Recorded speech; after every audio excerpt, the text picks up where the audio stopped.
Hello welcome back to coffee with Sneha. എല്ലാവരും സുഖമായിട്ടിരിക്കുന്നു വിശ്വസിക്കുന്നു. ഞാനും സുഖമായിട്ടിരിക്കുന്നു. അപ്പോൾ ഞാൻ കഴിഞ്ഞ ദിവസം സുതിമോൾ MC എന്ന് പറഞ്ഞിട്ടുള്ള ആ ചേച്ചീനെ കുറിച്ചൊരു വീഡിയോ ചെയ്തിട്ടുണ്ടായിരുന്നു. അപ്പോൾ ആ ചേച്ചിക്കൊരു യൂട്യൂബ് ചാനലുണ്ട്. സോ അവരുടെ യൂട്യൂബ് ചാനലിൽ അവർ വന്നിട്ട് അവരുടെ മക്കളെ സോഷ്യൽ മീഡിയയിലേക്ക് വലിച്ചിടരുതെന്ന് പറഞ്ഞുകൊണ്ട് വളരെ വിഷമത്തോടു കൂടി ഒരു വീഡിയോ ചെയ്തിട്ടുണ്ടായിരുന്നു. അപ്പോൾ ആ ഒരു വീഡിയോക്ക് സപ്പോർട്ട് ചെയ്തുകൊണ്ടായിരുന്നു ഞാൻ വീഡിയോ ചെയ്തിട്ടുണ്ടായിരുന്നത്. ഞാൻ മാത്രമല്ല വേറെയും കുറേ യൂട്യൂബേഴ്സ് വന്നിട്ട് ആ ചേച്ചിനെ സപ്പോർട്ട് ചെയ്തുകൊണ്ട് വീഡിയോ ചെയ്തിട്ടുണ്ടായിരുന്നു. അപ്പോൾ ഇങ്ങനെ സപ്പോർട്ട് ചെയ്തുകൊണ്ട് ഇട്ടിട്ടുള്ള എല്ലാ വീഡിയോസിൻ്റെയും അടിയിലായിട്ട് ഒരു സിന്ധു എന്ന് പറഞ്ഞിട്ടുള്ള ഒരു ചേച്ചി വന്നിട്ട് നെഗറ്റീവായിട്ട് ഈ ചേച്ചിയെ സുധി ചേച്ചിനെ വിശ്വസിക്കാൻ പാടില്ല, സുധി ചേച്ചി ഒരു കള്ളിയാണ് എന്ന രീതിയിലുള്ള കുറച്ച് കമൻസുകൾ ഇടുന്നുണ്ടായിരുന്നു. അപ്പം ഈ സിന്ധു എന്ന് പറഞ്ഞ ചേച്ചി എൻ്റെ ചാനലിൻ്റെ അടിയിലും വന്നിട്ട് കമൻസുകൾ ഇട്ടിട്ടുണ്ടായിരുന്നു. അപ്പോൾ സിന്ധു ചേച്ചി എന്താണ് എൻ്റെ വീഡിയോയ്ക്ക് താഴെ കമൻറ്റ് ഇട്ടിട്ടുള്ളതെന്ന് നമുക്കൊന്ന് നോക്കാം. അപ്പം സിന്ധു സാജൻ എന്ന് പറഞ്ഞിട്ടുള്ള ആ ഒരു ചേച്ചി അയച്ച മെസ്സേജ് നമുക്കൊന്ന് വായിച്ചു നോക്കാം. സി മോളെ, എല്ലാ ചാനലിലും ഇത് പറയാറുള്ള കാര്യമാണ്. മോളയിലും എഴുതുന്ന തിരക്കി അന്വേഷിക്കണം. നിങ്ങൾ എല്ലാവരും പറയുന്നുണ്ടല്ലോ വീടില്ല, റാണി അത് പറഞ്ഞു, ഒരു സെന്റ് ഭൂമി പോലും സുധിക്കില്ല എന്നല്ലേ മോളെ പറഞ്ഞിരിക്കുന്നത്. ഒരു വീട് കൊടുക്കാൻ പറഞ്ഞു, ആ നന്മ സ്വീകരിച്ചു. അത് 3 ലക്ഷം രൂപയുടെ സ്ഥലം വേണോ എന്ന് പറയുന്നത് അത് അത്യാവശ്യക്കാരാണ്. അത്യാവശ്യക്കാരെ നിങ്ങൾ കണ്ടെത്തുന്നത്. എത്ര രോഗികളുണ്ട്, എത്രയോ വീടുകളിൽ ഇല്ല, മക്കളുമായിട്ട് ജീവിക്കുന്നത് കൊടുക്കുന്നത് കൊണ്ട് പറയുന്നതല്ല മോളെ. തിരുവഞ്ചൂർ വന്നൂർ 3 സെന്റ് സ്ഥലവും ഒരു ചെറിയ വീടുണ്ട്. ആ വീടിന് ഇന്ന് വരെ സോഷ്യൽ മീഡിയയിൽ പറയുകയോ കാണിക്കുകയോ ചെയ്തിട്ടുണ്ടോ എന്ന് തിരക്കണം. തിരക്കിയിട്ട് വേണം ഈ നെഗറ്റീവ് പറയുന്നവരെ പറയും. നെഗറ്റീവ് അല്ല മോളെ, സത്യസന്ധമായ കാര്യമാണ്, അത് അറിയാൻ പറ്റത്തുള്ളൂ. കൃപാസന മാതാവിനെ ഓർത്ത് പറയാൻ പറഞ്ഞു. സത്യത്തെ മാതാവ് തെളിയിക്കും, പറഞ്ഞിട്ടുള്ള കാര്യമാണ്. അപ്പം ഈ ഒരു കമന്റിന് ഞാൻ അവർക്ക് റിപ്ലൈ കൊടുത്തിരിക്കുന്നത് അറിയില്ലായിരുന്നു ചേച്ചി എന്നാണ്. അപ്പോൾ അവർ വീണ്ടും എനിക്ക് റിപ്ലൈ വന്നിട്ടുണ്ട്. മോളെ, ഇതിന് ലൈക്ക് ചെയ്തതും മോളത് കണ്ടതിനും താങ്ക്സ്. ഈ പറയുന്ന ചാനലുകളിലൊക്കെ അയച്ചിട്ടുണ്ട്, അവരൊന്നും ഒരു റിപ്ലൈ പോലും തന്നിട്ടില്ല, ഒന്ന് നോക്കിയിട്ട് പോലും ഇല്ല. സമൂഹത്തിന് മുമ്പ് ഉണ്ടോ ഇല്ലേ എന്ന് തെളിഞ്ഞാൽ മാത്രം മതി. നുണ പറച്ചിലൊന്ന് അവസാനിക്കണം. വീടില്ലാത്തവർക്ക് വീട് കൊടുത്തോട്ടെ, പക്ഷെ നുണ പറഞ്ഞ് സമ്പാദിക്കരുത്, അത് ദൈവത്തിന് ഇഷ്ടപ്പെടില്ല എന്ന് പറഞ്ഞിട്ട് ആ ചേച്ചി വീണ്ടും ഒരു റിപ്ലൈ എനിക്ക് തന്നിട്ടുണ്ടായിരുന്നു. അപ്പോൾ ഇതിനെതിരെ സിന്ധു ചേച്ചി വന്നിട്ട് കുറച്ച് കാര്യങ്ങൾ തെളിവുകളോടുകൂടി തന്നെ സംസാരിക്കുന്നുണ്ട്. അപ്പൊ നമുക്ക് ആ ഒരു കാര്യം ഒന്ന് കേട്ടു നോക്കാം. സപ്പോർട്ട് ചെയ്ത് കുറെ ആൾക്കാർ ഇങ്ങനെ കമന്റ് ആക്കുന്നുണ്ട്, കമന്റ് വീഡിയോ ചെയ്യുന്നുണ്ട്, എന്നെ സപ്പോർട്ട് ചെയ്ത് വീഡിയോ ചെയ്യുന്നുണ്ട്. അതിന്റെ അടിയിൽ ഇവര് വന്ന് ഇങ്ങനെ സുതിമോളെ വിശ്വസിക്കുന്നത് സുതിമോൾ കള്ളിയാണ്, അവള് പറയുന്ന എല്ലാം നുണയാണ്, അവൾക്ക് തിരുവഞ്ചൂര് സ്ഥലവും പെരയുണ്ട്, എന്നിട്ട് അവള് ലോകത്തുള്ള ആൾക്കാരൊക്കെ പറ്റിച്ചാണ് കാശുണ്ടാക്കുന്നതെന്നൊക്കെ പറഞ്ഞിട്ട് ഒരു വീഡിയോ കൃപാസന മാതാവ് ആ സത്യം പുറത്ത് കൊണ്ടുവരുമെന്ന്. കൃപാസന മാതാവ് ഉണ്ട്, സത്യമുള്ള മാതാവാണത്, ദൈവം ഉണ്ട് എന്നുള്ള തെളിവാണ്. ഒന്നും അല്ലാതെ കിടന്ന് ഞാൻ ഇങ്ങനെയൊക്കെ വരുന്നുണ്ടെങ്കിൽ വരുന്നത്. കാരണം എന്താണെന്ന് വെച്ചാൽ കൃപാസന മാതാവ് കൊണ്ടുവന്നിട്ടുണ്ടെങ്കിൽ അത് ഉറപ്പായിട്ടും വരും. കാരണം ഞാൻ തെറ്റ് ചെയ്തിട്ടുണ്ടെങ്കിൽ അത് 10 ദിവസം കഴിയുമ്പോൾ തിരിച്ച് അത് വരുമെന്ന് എനിക്കറിയാം. ഈ സിന്ധു സാജൻ എന്ന് പറഞ്ഞ ആൾ എന്തിനാണ് എല്ലാവരുടെയും വീഡിയോയുടെ അടിയിൽ ചെന്ന് ഇങ്ങനെ കമന്റ് കൊടുക്കുന്നത് എനിക്ക് അറിഞ്ഞുകൂടാ.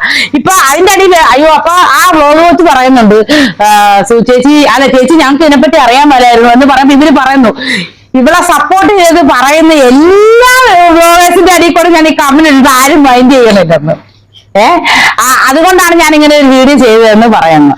സത്യം പറയുന്നത് എനിക്ക് ഭയങ്കര വിഷമമുണ്ട്. അപ്പൊ ഈ സുധി ചേച്ചി പറയുന്ന വ്ളോഗർ വെച്ച് ഞാനാണ് ഈ സിന്ധു ചേച്ചിക്ക് റിപ്ലൈ കൊടുത്തിട്ടുണ്ടായിരുന്നത്.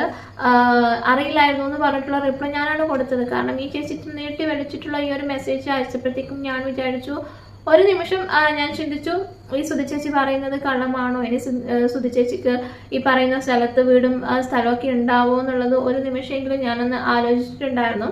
അപ്പം സുധി ചേച്ചിക്ക് വിഷമമായിട്ടുണ്ടെങ്കിൽ I am really sorry for that. Actually ഇങ്ങനെയുള്ള മെസ്സേജ് കണ്ടപ്പോൾ ആരായാലും ഒന്ന് ചിന്തിച്ചു പോയല്ലോ, അങ്ങനെയാണ് ഞാനും ഒന്ന് ചിന്തിച്ചു പോയത്. ശരിക്കും പറഞ്ഞാൽ സുധി ചേച്ചിക്ക് അങ്ങനെ ഒരു വീടോ സ്ഥലമോ ഇല്ല എന്നുള്ളത് സുധി ചേച്ചിന്റെ വീഡിയോ കണ്ടപ്പോൾ മനസ്സിലായിട്ടുണ്ട്. അപ്പോൾ അത്രയും ജെനുവിനായിട്ട് അത്രയും സത്യസന്ധമായിട്ടാണ് സുധി ചേച്ചി ആ വീഡിയോയിൽ കാര്യങ്ങളൊക്കെ പറയുന്നത്. ശരിക്കും പറഞ്ഞാൽ സുധി ചേച്ചിയുടെ അമ്മേനെ ഹെൽപ്പ് ചെയ്യാനായിട്ടാണ് അവരുടെ അമ്മയുടെ നാളായിട്ടുള്ള കോട്ടയത്തേക്ക് പോയിട്ടുണ്ടായിരുന്നത്. അപ്പോൾ അവിടെ അമ്മയുടെ വീട്ടിൽ തൊട്ടടുത്തായിട്ട് ഒരു റെന്റഡ് ഹൗസ് ഉണ്ടായിരുന്നു. അപ്പോൾ അവിടെ സുധി ചേച്ചി ഹസ്ബൻഡും മക്കളും താമസിച്ചുകൊണ്ട് വരികയായിരുന്നു. അപ്പോൾ ആ ഒരു റെന്റഡ് ഹൗസിന്റെ ഓണർ വൃദ്ധസദനത്തിലാണ് താമസിക്കുന്നത്. അദ്ദേഹം കല്യാണം കഴിക്കൊന്നും ചെയ്തിട്ടുണ്ടായിരുന്നു. അപ്പൊ അതുകൊണ്ട് തന്നെ ഈ ഒരു 3 സെന്റും ഒരു ചെറിയൊരു വീടുമാണ് അവിടെ ഉണ്ടായിരുന്നത്. ആ വീട്ടിലാണ് സുധി ചേച്ചി ഫാമിലി താമസിച്ചുകൊണ്ടിരുന്നത്. അപ്പം ആ ഒരു വീട്ടിൽ താമസിച്ചുകൊണ്ടിരുന്ന സമയത്ത് അവിടെ ചുറ്റുപാടുള്ള ആൾക്കാരും സുധി ചേച്ചിയുടെ ഫാമിലിയും ഒക്കെ പറഞ്ഞു, നിങ്ങൾ എന്തിനാണ് ആ ചെളിക്കുണ്ടിൽ പോയി താമസിക്കുന്നത്, നിങ്ങൾക്ക് ഈ ഒരു വീട് വിലക്കെടുത്ത് നിങ്ങൾക്ക് തന്നെ ഇവിടെ താമസിച്ചാൽ പോരെ എന്ന് എല്ലാവരും ചോദിച്ചപ്പോൾ ഓക്കെ, അതൊരു നല്ലൊരു കാര്യമാണല്ലോ എന്ന് വിചാരിച്ചിട്ട് സുധി ചേച്ചി ഈ ഒരു സ്ഥലം വിലക്ക് വാങ്ങിക്കാന്നുള്ള ഒരു ഡിസിഷൻ എടുക്കുകയായിരുന്നു. 3 സെന്റ് സ്ഥലത്തിനും വീടിനും കൂടെ ചേർന്നിട്ട് 1,50,000 ആയിരുന്നു ഇവർ ഈ ഓണറിന് കൊടുക്കേണ്ടിയിരുന്നത്.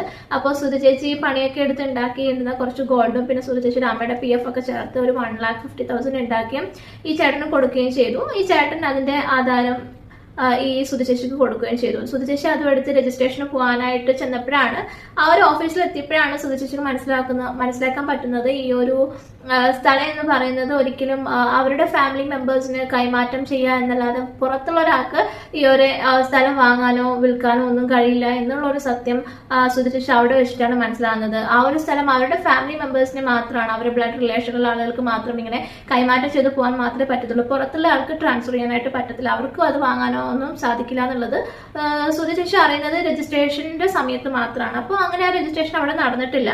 സുധ ചേച്ചി 1,50,000 അവർ ഓണറിന് കൊടുത്തിട്ടുണ്ടായിരുന്നു. ഈ ഒരു ആധാരം ചേച്ചിയുടെ കയ്യിൽ വരികയും ചെയ്തിട്ടുണ്ടായിരുന്നു. ഒരു കാര്യം അറിഞ്ഞതിന് ശേഷം സുധ ചേച്ചി താമസിച്ചുകൊണ്ടിരുന്നത് ആ ഒരു വീട്ടിൽ തന്നെയായിരുന്നു, ആ റെന്റഡ് ഹൗസിൽ തന്നെയായിരുന്നു. പിന്നെ അവിടെ അടുത്തുള്ള എനിക്ക് തോന്നുന്നത് ഈ ഒരു സിന്ധു ചേച്ചിയുടെ ഫാമിലിയിൽ നിന്നും ഈ സുധ ചേച്ചിക്കും ഫാമിലിക്കും എന്തോ രീതിയിലുള്ള ഒരു പുറത്ത് പറയാൻ പറ്റാത്ത എന്തോ ഒരു കാര്യം സംഭവിച്ചിട്ടുണ്ടായിരുന്നു എന്നാണ് തോന്നുന്നത്. ആ ഒരു കാരണം കൊണ്ട് അവിടെ നിൽക്കുന്നതിലും സേഫ് ചെളിക്കുണ്ടായിട്ടുള്ള ഈ വീടാണെന്ന് മനസ്സിലാക്കിയും കുട്ടികളൊക്കെ കൂട്ടി അവർ ഈ ചേട്ടന്റെ വീടായി ചെളിക്കുണ്ട് ഉള്ള ഈ വീട്ടിലേക്ക് ഇവർ തിരിച്ചു വരികയാണ് ഉണ്ടായിരുന്നത്.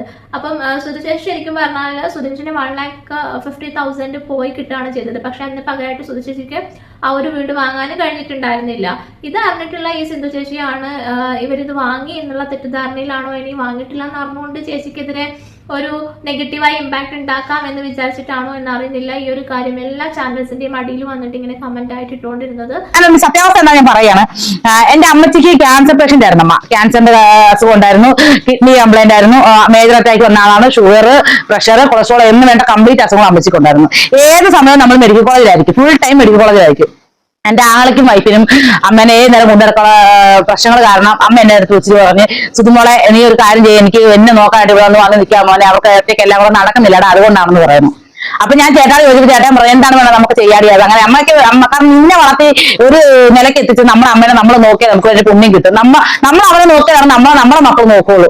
അവിടെ നമുക്ക് അത് നോക്കാം ചെയ്യാം എന്ന് പറഞ്ഞുകൊണ്ട് ഞങ്ങളപ്പോ ചേട്ടായുടെ വീട്ടിൽ ചെറിയ ചെറിയ പൊട്ടിത്തെറികളും പ്രശ്നങ്ങളായിരുന്നല്ലോ. അപ്പൊ എങ്ങനെയെങ്കിലും അന്ന് കുറച്ച് നാളത്തിന് മാറി നിൽക്കാൻ ഒരു സാധനമാണ് നമ്മൾ ഓർത്തിട്ടായിരുന്നു. അപ്പൊ അമ്മേനെ വിളിച്ച് പറഞ്ഞപ്പോഴത്തേക്ക് അമ്മച്ചി പറഞ്ഞ് ഇവിടെ ഒരു വാടക വീട് കിടപ്പുണ്ട് മോനെ, നീ ഇങ്ങോട്ട് നമുക്ക് ചോദിച്ചു നോക്കാന്ന് പറഞ്ഞു. അപ്പൊ ഞാൻ എന്റെ സ്വന്തം വീടെന്ന് പറഞ്ഞാൽ എന്റെ സ്വന്തം വീട്ടിൽ 3 സ്ഥലം വരെയുണ്ട്. അത് എനിക്കുള്ളതൊന്നുമല്ല, കാരണം അമ്മച്ചിയുടെ ആങ്ങള ഞങ്ങൾ 10 വർഷം പോയി കഴിഞ്ഞാൽ ഞങ്ങൾ എങ്ങനെ വളർത്തണം എന്ന് അറിയാൻ പറ്റാതെ ജീവിക്കുന്ന സമയത്ത് അമ്മയുടെ ആങ്ങള പാപ്പൻ, കടലപ്പാപ്പൻ എന്ന് പറയും, പുള്ളി വന്നിട്ട് അമ്മച്ചി കൊടുത്തൊരു 3 സെന്റ് സ്ഥലവും പെരയിലാണ് ഇപ്പൊ അവിടെ കിടപ്പുണ്ട് എന്റെ ആങ്ങള താമസിച്ചുകൊണ്ടിരിക്കുന്നത്.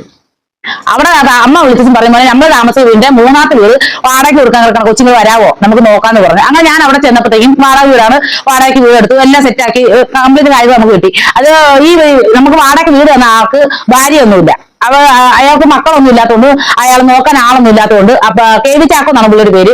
ആ പുള്ളി വൃദ്ധസ്ഥാനത്താണ് താമസിക്കുന്നത്. പുള്ളിയുടെ ചേട്ടന്റെ മകൻ കുട്ടൻ എന്ന് പറയും. അവരെന്റെ ചെറുപ്പത്തിലൊക്കെ ഞങ്ങളുടെ അമ്മച്ചിനെ ഒത്തിരി സഹായിക്കുക, ഞങ്ങളെ നോക്കി എടുക്കുകയൊക്കെ ചെയ്തൊരു ഫാമിലിയാണ്. അപ്പൊ അവരുടെ സപ്പോർട്ട് കൊണ്ട് നമുക്ക് ആ വീട് വാടക കിട്ടി. അമ്മച്ചി നോക്കാൻ വേണ്ടിയാണ് ഞാൻ അവിടെ ചെന്നത്, അത് ഓർത്തേക്കണം. അപ്പൊ ഞങ്ങൾ അവിടെ വാടക താമസിച്ചുകൊണ്ടിരിക്കുന്ന സമയത്ത് നമ്മുടെ വീട് ചെളിയും കുഴിയും ചേറും ഒക്കെ ആണല്ലോ. അപ്പൊ എല്ലാവരും പറഞ്ഞു ഈ അങ്ങനെ പോകണ്ട, നിങ്ങൾ ഇത് തന്നെ നിങ്ങൾ വിലക്ക് എടുക്കാൻ മേലെ, അപ്പൊ നിങ്ങൾക്ക് കിടക്കാൻ ഒരു വീട് ആകൂല, ചെളിക്കുണ്ടി പോയി കുഞ്ഞുങ്ങളായിട്ട് കിടക്കണ്ടല്ലോ എന്ന് പറഞ്ഞു. അങ്ങനെ അത് എന്തെങ്കിലും ചെയ്യാമെന്ന് ഓർത്തിട്ട് ഞാൻ ഞങ്ങളുടെ കൊലത്തേക്കുള്ള സ്വർണ്ണവും കുറച്ച് കൂലിപ്പണിയെടുത്ത് കുറച്ച് ഇച്ചിരി പൊന്നൊക്കെ മേടിച്ചിട്ടുണ്ടായിരുന്നു. അതെല്ലാം വിറ്റ് അമ്മച്ചി പെൻഷൻ കാശും എല്ലാം കൂട്ടിയിട്ട് ഞങ്ങൾ 1,40,000 രൂപ ഈ KV ചാക്കോ എന്ന് പറയുന്ന പുള്ളിക്ക് കൊടുത്തിട്ട് ഞങ്ങൾ അത് വാങ്ങിക്കോളാനുള്ള രീതിയൊക്കെ സെറ്റ് ചെയ്ത് വന്നതായിരുന്നു. അപ്പോഴാണ് അപ്പൊ നമ്മൾ ആധാരം എഴുതുന്ന കാര്യത്തിന് ചെല്ലുമല്ലോ. ആ സമയത്താണ് ഞങ്ങൾ അറിയുന്നത് ഈ സ്ഥലം നോ ട്രാൻസ്ഫറേഷൻ എന്ന് പറഞ്ഞ സ്ഥലത്ത് അങ്ങനെയാണ് കിടക്കുന്ന ഈ സ്ഥലം. വേറെ ആർക്കും പുറത്തുനിന്ന് ഒരാൾക്ക് കൈമാറ്റം ചെയ്യാൻ പറ്റത്തില്ല. ഒന്നാമത്തെ കാര്യം അത് കൈമാറ്റം ചെയ്യാൻ പറ്റത്തില്ല. പിന്നെ അവരുടെ മക്കൾക്കോ അല്ലെ അവരുടെ രക്തത്തിലുണ്ടോ അങ്ങനെ ഒരു രീതിക്കുള്ള ആൾക്കാർക്ക് മാത്രമാണ് കൈമാറ്റം ചെയ്യാൻ പറ്റത്തുള്ളൂ. അത് എത്ര ഞാനത് കിനിഞ്ഞ് കിടന്ന് ശ്രമിച്ചാലും അതെനിക്ക് കിട്ടൂല. പിന്നെ അതിൽ കൂടുതൽ ഞാൻ വേറൊരു സാധനം കാണിക്കുന്നത് എന്താന്ന് വെച്ചാൽ ഇതാണ് ആ പറയുന്നത് എന്റെ കയ്യിലുണ്ട് എന്ന് പറയുന്നത് പട്ടയം. ആ പട്ടയത്തില് ഇതുണ്ടോ വ്യക്തമായിട്ട് എഴുതിയിട്ടുണ്ട് നോ ട്രാൻസ്ഫറേഷൻ. ഇതുണ്ടോ ഈ സാധനം കിടക്കുന്നിടത്തോളം കാലം ഈ സ്ഥലം എന്റെ പേരിലോട്ട് കിട്ടത്തില്ല. അതുകൊണ്ട് തന്നെ ഞാനത് മനസ്സിലാക്കി കഴിഞ്ഞപ്പോഴത്തേക്ക് എനിക്കിതിനകത്ത് ഒന്നും ചെയ്യാം. പല ആൾക്കാരെ കൊണ്ട് കാണിച്ചപ്പോ എന്റെ അടുത്ത് അവർ പറഞ്ഞതെന്ന് വെച്ചാൽ കൊച്ചെ ഇതൊരു കാരണവശാലും നിന്റെ പേരിലോട്ട് ആക്കാൻ പറ്റൂല. ഈ ഒരു കാര്യം കൊണ്ട് മാത്രമാണ് ആ ചേച്ചി ഇങ്ങനെയുള്ള നെഗറ്റീവായിട്ടുള്ള കമന്റുകൾ ഇട്ടുകൊണ്ടിരുന്നത് എന്ന് മനസ്സിലാവുന്നത്. സിന്ധു ചേച്ചിക്ക് നമ്മുടെ സുധ ചേച്ചിന്റെ അടുത്ത് പേഴ്സണൽ ക്രെഡിറ്റ് ഉള്ളത് കൊണ്ടാണ് ഇങ്ങനെ എല്ലാ വീഡിയോസിന്റെ അടിയിലും പോയി കമന്റ് ഇടുന്നത് എന്നുള്ളതാണ്. ചേച്ചി വീഡിയോയിൽ പറഞ്ഞതുപോലെ തന്നെ പണ്ട് ചേച്ചി തെണ്ടി നടന്നിട്ടുണ്ടാവാം, മറ്റുള്ളവരെ ആശ്രയിച്ചിട്ടായിരിക്കാം ജീവിച്ചത്. ബട്ട് ഇന്ന് ചേച്ചി ഈ ഒരു ലെവലിലേക്ക് ഉയർന്നിട്ടുണ്ടെങ്കിൽ അത് ചേച്ചിയുടെ ടാലന്റും ചേച്ചിയുടെ ഹാർഡ് വർക്കും കൊണ്ട് മാത്രമാണ്. ഇത് കണ്ടിട്ട് അസൂയപ്പെടാനായിട്ട് പലരും ഉണ്ടാവും. അതൊന്നും കണ്ടു ചേച്ചി വിഷമിക്കേണ്ട യാതൊരു കാര്യം ഇല്ല എന്നാണ് എനിക്ക് ചേച്ചിയുടെ അടുത്ത് പറയാനുള്ളത്. അതുപോലെ തന്നെ സിന്ധു ചേച്ചിക്ക് സുധി ചേച്ചി കള്ളം പറഞ്ഞ് സമ്പാദിക്കുന്നു എന്നുള്ള വിഷമമായിരുന്നെങ്കിൽ സുധി ചേച്ചിക്ക് ഡയറക്റ്റ് സുധി ചേച്ചിനെ കോൺടാക്ട് ചെയ്യായിരുന്നില്ലേ? സുധി ചേച്ചിനെ കോൺടാക്ട് ചെയ്യാൻ അത്ര വിഷമമുള്ള ഒരു കാര്യമായിട്ട് എനിക്ക് തോന്നുന്നില്ല. ചേച്ചി ഇത്ര എഫേർട്ട് എടുത്ത് ഓരോ ചാനലിന്റെ അടിയിൽ വന്ന് കമന്റ് ഇടുന്നതിന്റെ പകുതി എഫേർട്ട് മതിയായിരുന്നു സിന്ധു ചേച്ചിനെ ഡയറക്റ്റ് കോൺടാക്ട് ചെയ്ത് കാര്യങ്ങൾ ക്ലിയർ ചെയ്യാനായിട്ട്. അല്ലാതെ ഓരോ യൂട്യൂബേഴ്സിന്റെയും കമന്റ് സെക്ഷനിൽ പോയി ഇതുപോലുള്ള കമന്റ്സുകൾ ഇട്ടിട്ട് സുധി ചേച്ചിനെ കരിവാരി തേക്കുകയല്ലായിരുന്നു സുധി ചേച്ചി ചെയ്യേണ്ടിയിരുന്നത്. സിന്ധു ചേച്ചിന്റെ ഇന്റൻഷൻ പ്യുവർ ആയിരുന്നെങ്കിൽ ചേച്ചിക്ക് സുധി ചേച്ചിനെ വിളിച്ച് ക്ലിയർ ചെയ്യാവുന്ന ഒരു കാര്യം മാത്രമായിരുന്നു ഉണ്ടായിരുന്നത്. അപ്പം സുധി ചേച്ചിക്കും ഇത്ര വിഷമിക്കേണ്ടി വരില്ലായിരുന്നു. അതുപോലെ തന്നെ സുധി ചേച്ചി പറയുന്ന പോലെ തന്നെ സുധി ചേച്ചി ഇപ്പോൾ ഒരുങ്ങി നടക്കുന്നതൊക്കെ കാണുമ്പോൾ ചില ആളുകൾക്ക് വിഷമമുണ്ടാവും. അതൊന്നും സുധി ചേച്ചി മൈൻഡ് ചെയ്യേണ്ട ആവശ്യമില്ല. നന്നായി ഒരുങ്ങി തന്നെ നല്ല അടിപൊളിയായിട്ട് തന്നെ സുധി ചേച്ചി നടക്കണം. അതൊക്കെ കാണാനാണ് ഞങ്ങളും ആഗ്രഹിക്കുന്നത്. അപ്പോൾ സധൈര്യം മുന്നോട്ടേക്ക് പോവുക ചേച്ചിയുടെ കാര്യങ്ങളുമായിട്ട് എന്ന് പറഞ്ഞുകൊണ്ട് നമുക്ക് അടുത്ത വീഡിയോയിൽ വീണ്ടും കാണാം. അതുവരേക്കും ബൈ ബൈ.